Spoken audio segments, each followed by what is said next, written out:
नमस्कार. माझ्या अंतरंगामध्ये मी प्रमिला आपणा सर्वांचं मनःपूर्वक स्वागत करते. तर गेल्या गुरुवारी मी भाजी किती महाग नावाचा एक व्लॉग टाकला होता आणि त्यावरूनच माझ्या ओळखीतल्या एका महिलेनं मला विचारलं की छान होता व्लॉग आणि मस्त बनवला, आम्हाला आवडला, घरगुती गप्पा.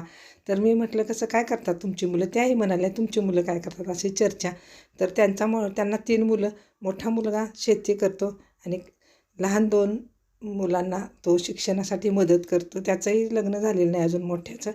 तर तो एकाला डॉक्टर आणि एकाला इंजिनियर, म्हणजे मुलगी डॉक्टर मुलगा इंजिनियर असं. पण त्यांना अजून हे बिचाऱ्यांना माहीत नाही एवढं कष्ट करून काय इंजिनियरना दिवस आज कसे आलेत आणि पुढं जाऊन डॉक्टरांना पण कसे दिवस आहेत हे आपल्या सर्वांनाच माहिती आहे. कारण गल्ली गल्ली डॉक्टर झालेत, गल्ली गल्लीत इंजिनियर झालेत आणि अशा परिस्थितीत बिचारी स्वप्न बाळगून आहेत आणि काही नाही कष्ट करणार, पण पोरांना मी एका चांगल्या ह्याच्यावर पाठवणार. असू देत, तसं झालं तर एकदम छानच आहे. परंतु जिकडं तिकडं इंजिनिअरिंग कॉलेजचं पेव फुटलं आहे आणि मेडिकलचं पण. तर हर घर डॉक्टर, हर घर इंजिनियर अशी परिस्थिती आहे.